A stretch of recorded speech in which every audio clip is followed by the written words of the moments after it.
Hello दोस्तों, नमस्कार। आज है हमारा टॉपिक कि पॉलिटिकल साइंस का है। हमारा टॉपिक है पहला चैप्टर, राष्ट्र निर्माण की चुनौतियाँ। ठीक है, अब देखिए, अब इसमें क्या है, राष्ट्र निर्माण की चुनौतियाँ में क्या क्या हुआ था, ये सारी चीज़ें हम अभी उल्लेख करने वाले हैं। सबसे अगर महत्वपूर्ण बातें पर गौर किया जाए तो सन 1947 को रात्रि के मध्य समय, ठीक है, रात्रि के मध्य समय 14 या 15 अगस्त को जो है हमारा देश आज़ाद हुआ था। और जो हमारे देश के प्रथम प्रधानमंत्री थे जवाहरलाल नेहरू, उन्होंने संविधान सभा द्वारा संबोधित किया था। ठीक है, संविधान सभा द्वारा संबोधित किया था। उन्होंने भाषण भी दिया था। कहाँ पर? लाल किला पर। ठीक है, लाल किला पर उन्होंने भाषण दिया था पूरे नागरिक के सामने। अब देखिए, मेन बात टॉपिक क्या आता है।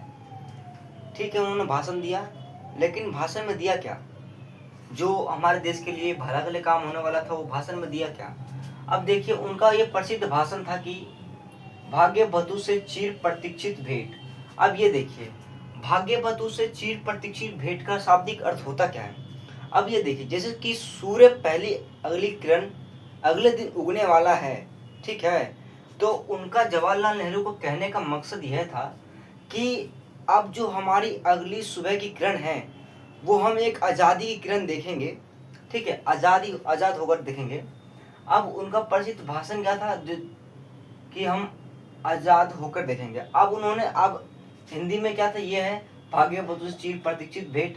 अब इनका उन्होंने इंग्लिश मीनिंग भी दिया है, जिसका नाम है फ्री ट्रस्ट विन डेस्टिनी। ठीक है, एग्जाम में बार पूछा गया है, क्योंकि एग्जाम की दृष्टि से ज़्यादा बहुत महत्वपूर्ण है।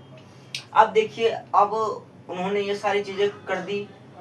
अब उन्होंने दो बातों पर ज़्यादा गौर दिया, सहमति उन्होंने जताई, और वहाँ पे संविधान सभा के जितने भी लोग थे, उन्होंने सहमति दो बातों पे दिखाई कि जो हमारा देश आज़ाद होगा, जो हमारा देश आज़ाद होगा, तो जो लोकतांत्रिक सरकार होगा, हमारा जो लोकतांत्रिक सरकार, वह मुख्य रूप से दो बातों पर ज़्यादा गौर करेगा। पहला कि जो सरकार होगा लोकतांत्रिक रूप से शासन करेगा। ठीक है, जो सरकार होगा वो लोकतांत्रिक रूप से शासन करेगा। दूसरा है कि सरकार सब नागरिक के लिए, भले के लिए काम करेगा। ठीक है, धन्यवाद। आई होप कि आपको ये टॉपिक बहुत अच्छे से क्लियर होगा। ये हमारा राष्ट्रीय निर्माण की चुनौतियाँ। धन्यवाद, बाय बाय।